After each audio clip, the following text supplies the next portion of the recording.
የኔታንያሁን ዕቅድ ለማስፈጸም ካላቸው ፍላጎት የተነሳ ጆርጅ ቡሽ እና ቶኒ ብሌር ኢራቅንና ሳዳም ሁሴንን በሐሰት ወነጀሉ። ኢራቅ ኒውክለር ታጥቃለች፣ ልታጠፋን ነውም ብለው ታበዩ። የነሱ ተከታዮችም አብረዋቸው ድቤ መቱ። ዓለም አቀፉ የኒውክለር ተቆጣጣሪ ባለስልጣን ግን ከባግዳድ እስከ ባዝራ ድፍን ኢራቅን ቢያስስም ኒውክለር ማግኘት አልቻለም። ከዛም ኢራቅ ኒውክለር አልታጠቀችም ብሎ ውሳኔውን አስተላለፈ።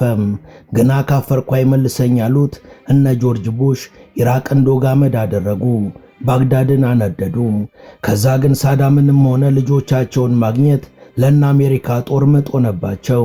እነሱን ፍለጋ ያላጋዩት መንደር፣ ያላፈረሱት ሕንፃ የለም። በመከራ ኡዴና ቁሴ ተገኙ። ሳዳም ግን አሁንም ደብዛቸው ጠፋ። ከ6 ወራት በላይ ቢፈለጉም አየው የሚል አልተገኘም። እሳቸው ያሉበትን የጠቆመም $25,000 ይሸለማል ተባለ። ግን አሁንም ዱካቸው አልተገኘም። በመጨረሻ ግን በአንድ ሸለቆ ውስጥ አማራጭ ቀዳዳ ባጣ እረኛ የሳዳም መገኛ ታወቀ። ከዛም የአረብ ሀገራት ታሪክ ለአንዴና ለመጨረሻ ጊዜ ለዘላለም ተቀየረ።